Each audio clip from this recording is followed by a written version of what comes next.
Sa contribution à l'ouvrage que j'ai dirigé, Aquarius sous la nouvelle ère du Verseau, Alexandre Ruperti fait un développement assez important sur les étoiles fixes, selon Rudyard.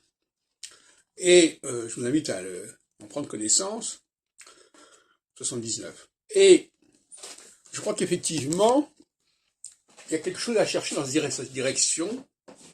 Et je ferai remarquer, pour ce que ça vaut, que l'axe Vierge-Poisson, auquel j'accorde une importance considérable, puisque quelque part c'est l'axe équinoxial, et donc c'est l'axe du véritable point vernal, c'est l'axe du véritable début du cycle, puisqu'on peut diviser le cycle en deux phases de même durée, de 6 mois. Eh bien, curieusement, actuellement,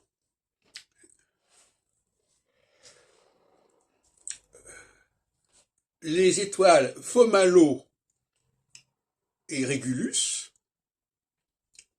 se trouvent sur cet axe-là.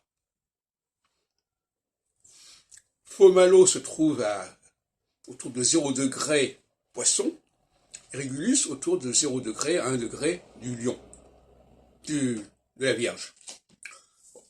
Donc on a un axe Poisson-Vierge qui est aussi un axe Fomalhaut-Régulus.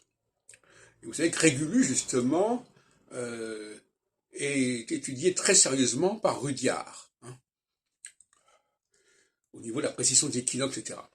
Alors, moi je ne suis pas tellement d'avis d'accorder une importance à tout cela, mais en même temps, je suis quand même frappé par le fait qu'effectivement, tous les 6 000 ans, puisque le cycle global est de 24 000 et quelques, etc., tous les 6 000 ans, les étoiles fixes royales se retrouvent sur les axes mutables. Là, c'est Sagittaire, tantôt c'est Sagittaire Gémeaux, tantôt c'est Sagittaire Gémeaux, ça serait à ce moment-là Antares et Aldébaran, soit c'est l'axe Fomalhaut-Régulus. Voilà, donc il y a quelque chose à travailler dans cette direction. Et moi-même, d'ailleurs, il y a quelques années, j'attachais beaucoup d'importance aux étoiles fixes royales. Après, je suis revenu aux axes équinoxiaux solsticiaux traditionnels.